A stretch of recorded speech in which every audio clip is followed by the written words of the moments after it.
Welcome back to the Policy Conference put on by the Detroit Regional Chamber of Commerce. I'm Chris Holman. We're on the island. We are actually at the Grand Hotel here for that Policy Conference, and we're being joined right now by Gary McDowell.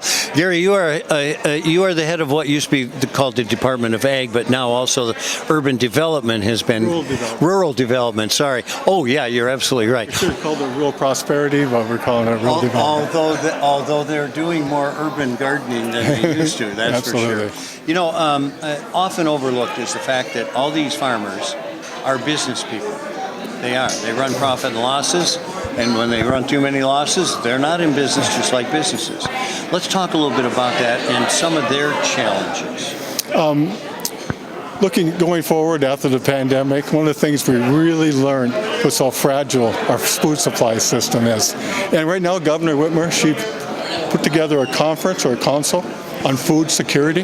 And one of the recommendations was to have more locally grown in Michigan and have the processing in Michigan, so our food supply chain would be much stronger. But the added advantage to that is what it does for our economics, because like you mentioned, every farmer is essentially a small businessman. And if we can help like our processors, so they have local markets. Michigan, like I said, we're two peninsulas, so if a farmer has to truck his product hundreds of miles to processing, they're already that far in the hole. So by supporting that processor, who probably employs a couple hundred people, but you're looking at the 200 farmers that they support. And every farmer has his own payroll and buys his supplies and his fertilizers, equipment, hardware supplies, right there in that commodity. And that's when you'll see a more prosperous rural Michigan. And one of the things the governor also did, she created the Office of Rural Development. And we have a deputy director, just hired her, named Sarah Lucas. And she's going to be that focal point from now on. Like, she's going to focus solely on the rural part of Michigan. And there's so many issues we do have. We're talking about worker shortages, housing shortages, just to make sure that we can be part of the new economy. The rural part's not going to be forgotten. So this new Department of Rural Development, is it strictly as it relates to farming, or is it also forestry and a lot of other things? It's everything rural. Okay. But of course, farming has always been probably the backbone of rural Michigan. But you get up in this area here, we're on Mackinac Island. I live 30 miles from here. I live in the eastern Upper Peninsula, farmed up here all my life with two of my brothers, who, by the way, are very happy I got this job because it keeps me away from the equipment. But our rural communities, we struggled. I was a local official for years, and we never knew really who to turn to. We didn't have the expertise. We didn't have actually the resources. And now we're going to have that partner. The state government could help us navigate through that maze of state and federal programs and foundations, so our communities in the rural part of Michigan aren't left behind. Yeah, well, it's pretty amazing stuff. It really is. And people, you know, you used to be able to say, hey, I know when you remember farmers, when you sit down to eat, right? That was it.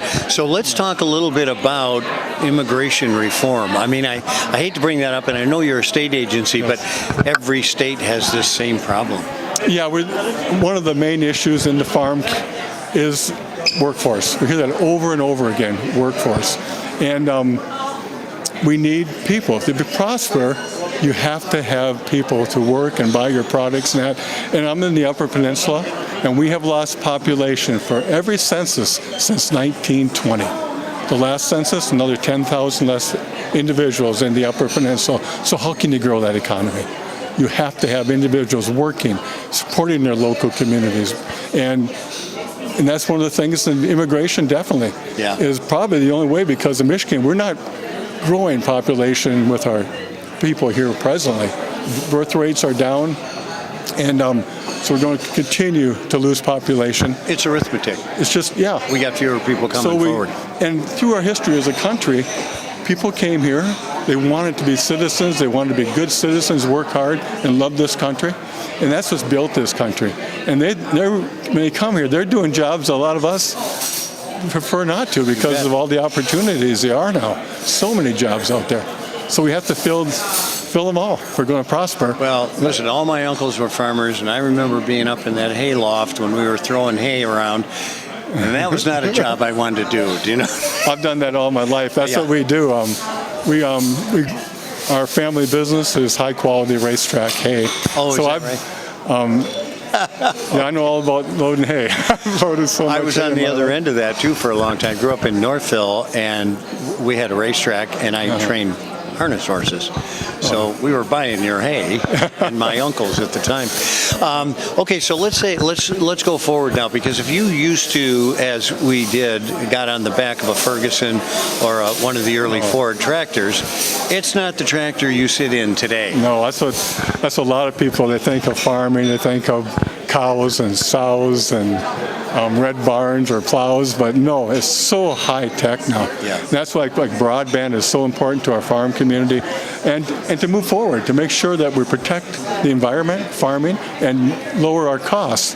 And that's one of the ways we can do it, just like precision applying fertilizer or water just where it's needed on the field. Using these nutrients now that are running off the fields into our ditches, into our streams, and into Lake Erie. Yeah. Reusing that over and over again. We're doing that type of research right now. In this year's budget, we've got $25 million, thanks to the governor, to do that research. And once we figure this out, we're going a long ways, and we'll apply that to Saginaw Bay, Lake Wanatan, across the whole state of Michigan. Increase efficiency, cut costs, the whole thing is good. Gary, you got a good future ahead of you. Gary McDowell, who is the Department of Ag and Rural Development. I got it right. There you go. Thank you. You are watching the Michigan Business Beat on the Michigan Business Network. I'm Chris Holman at Mackinac Island for the Policy Conference put on by the Detroit Regional Chamber of Commerce, and we'll be right back with more of that.